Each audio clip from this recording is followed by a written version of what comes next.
Hello viewers, আসসালামু আলাইকুম। আমি ডক্টর সাবিনা চলে এসেছি আজকে আপনাদের সবার প্রিয় Relevance Skin Care Pharma and Laser Aesthetic সেন্টারে নিউ মার্কেট সিটি কমপ্লেক্স ব্রাঞ্চে। আমাদের কিন্তু আরো দুটো ব্রাঞ্চ রয়েছে, এটি কলাবাগান ধানমন্ডিতে আর একটি রয়েছে বনানীতে। সো স্কিন কেয়ারের যে লেজার অ্যাসথেটিক ডার্মাটোলজির যে রেভলিউশন চলছে আজকাল, তার মধ্যে কিন্তু বোটক্স একটি ইম্পর্টেন্ট প্লেস দখল করে আছে। সো আমি তাই চিন্তা করলাম যে আজকে আপনাদেরকে বোটক্স সম্পর্কে একটি তুলনামূলক ধারণা দিব, কারণ ইনবক্সে কিন্তু এই রিলেটেড আমরা অনেকগুলো ইনকোয়ারিজ পেয়ে থাকি। সো বোটক্স বলতে গেলে বলতে হয়, বোটক্স নামটি এসেছে বোটুলিনিয়াম টক্সিন থেকে। বোটক্স ট্রিটমেন্টে কিন্তু আমরা বোটুলিনিয়াম টক্সিনটা ইউজ করে থাকি। এটি সম্পূর্ণ নন সার্জিক্যাল নন ইনভেসিভ একটি প্রসিডিউর। আমাদের 30+ যারা হন তারা কিন্তু বোটক্স ট্রিটমেন্টটা আমরা বেসিক্যালি সাজেস্ট করে বলে থাকি, ছেলে এবং মেয়ে উভয়ের জন্য। এই ক্ষেত্রে কিন্তু দু জায়গায় আমরা বেসিক্যালি বোটক্স ট্রিটমেন্টটা ইউজ করে থাকি, এন্টি এজিং একটি ইফেক্ট পাওয়ার জন্য, এবং যাদের হাইপার হাইড্রোসিসের প্রবলেম হয়েছে অর্থাৎ অতিরিক্ত ঘাম হয় সেই ক্ষেত্রেও কিন্তু বোটক্স ট্রিটমেন্টটা আমরা করে থাকি। সো যাদের এন্টি এজিং ইফেক্ট যারা পেতে যাচ্ছেন, বয়সের সাথে সাথে কিন্তু আমাদের স্কিনেরও বয়স চলে বাড়তে থাকে, স্কিনে বলিরেখা পড়া, ছোপ ছোপ দাগ পড়া, ফাইন লাইন্স রিঙ্কেলস কিন্তু চলে আসে। সো এই লাইন্স গুলোকে কিন্তু আমরা বেসিক্যালি দুটি ভাগে ভাগ করে থাকি, একটি স্ট্যাটিক লাইন আর একটি ডায়নামিক লাইন। স্ট্যাটিক লাইন হচ্ছে যে লাইনগুলো আপনার ফেসে অল টাইম থাকে, সেটা কখনো দূর হয়ে যায় না। বেসিক্যালি দেখা যায় আমাদের ফোরহেডে অনেকের থাকে, আমাদের দেখা যায় যে চোখের চারপাশে অনেকের থাকে।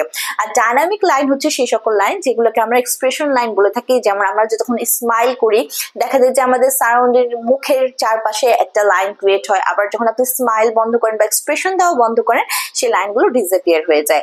সো বিভিন্ন ধরনের এক্সপ্রেশনের সাথে কিন্তু ফেসে অনেকগুলো লাইন চলে আসে। সো সবার ক্ষেত্রে কিন্তু ফেসে সেই লাইনগুলো ভালো দেখায় না, অ্যাট্রাকটিভ লুক দেখায় না। আমাদের অনেক ক্লায়েন্টস আছে যারা কিন্তু কনফিডেন্সহীনতায় ভুগে। সো এই সব লাইনগুলোকে কারেকশন করার জন্য কিন্তু আমরা বোটক্স করে থাকি। সেখানে আমি যেটা আগেই বলেছি, বোটুলিনিয়াম টক্সিনটা আমরা ইন্ট্রোডিউস করে থাকি, সেখানে ইনজেক্ট করে থাকি। সো এইসব প্রসিডিউরে যে অ্যাক্টিভ মাসেলগুলো দায়ী, সেই অ্যাক্টিভ মাসেলগুলোকে কিন্তু বোটুলিনিয়াম টক্সিনটা রিল্যাক্স করে দেয়। সো এই পরবর্তীতে আপনি যত হাসেন অথবা এক্সপ্রেশন দেন, কান্না করেন, দেখা যায় যে অনেকের ফেস তখন বাজে দেখায়, সেই লাইন্সগুলো কিন্তু একদমই রিমুভ হয়ে যাবে। পরবর্তীতে আপনি যত এক্সপ্রেশন দেন আপনার কিন্তু ফেসে কোনো লাইন আসবে না, কোনো রিঙ্কলস আসবে না, মাসলগুলো রিল্যাক্স থাকার কারণে কিন্তু কোনো ভাঁজ হবে না। পাশাপাশি আমি আগে বলছি যাদের হাইপার হাইড্রোসিসের প্রবলেম রয়েছে, যাদের দেখা যায় অনেকের হাত প্রচুর পরিমাণে ঘেমে যায় অথবা এতই ঘাম হয় যে জামা কাপড় নষ্ট হয়ে যায় কোনো ফাংশনে গেলে, সেই হাইপার হাইড্রোসিসের ট্রিটমেন্টেও কিন্তু আপনারা বোটক্স ট্রিটমেন্টই করে থাকতে পারেন। সো এই বোটক্স ট্রিটমেন্টই আপনাদেরকে কয়েকটা সেশন নিতে হয় এবং একটা সেশন 4 থেকে 6 মাস কিন্তু স্থায়ী করে রেজাল্টটা। পরবর্তীতে কিন্তু আপনারা আরেকটা সেশন নিয়ে আপনাদের এই ট্রিটমেন্টটাকে পার্মানেন্টলি ধরে রাখতে পারবেন। সো যারা যারা চাচ্ছেন নিজেকে অ্যাট্রাকটিভ ভাবে সবার সামনে প্রেজেন্ট করতে, নিজেকে একটি ডিজায়ারেবল লুক দেওয়ার জন্য, তারা কিন্তু আমাদের কাছ থেকে বোটক্স ট্রিটমেন্টে নিয়ে নিতে পারেন। যেহেতু এটি একটি স্পেশালাইজেশন ট্রিটমেন্ট, আমরা কিন্তু বলে থাকি দক্ষ ডার্মাটোলজিস্ট হ্যান্ডে পারফর্ম করার জন্য, যাতে আপনার ফেসের শেপ অ্যান্ড সাইজও সুন্দর থাকে এবং আপনি ডিজায়ারেবল লুকটা পেতে পারেন।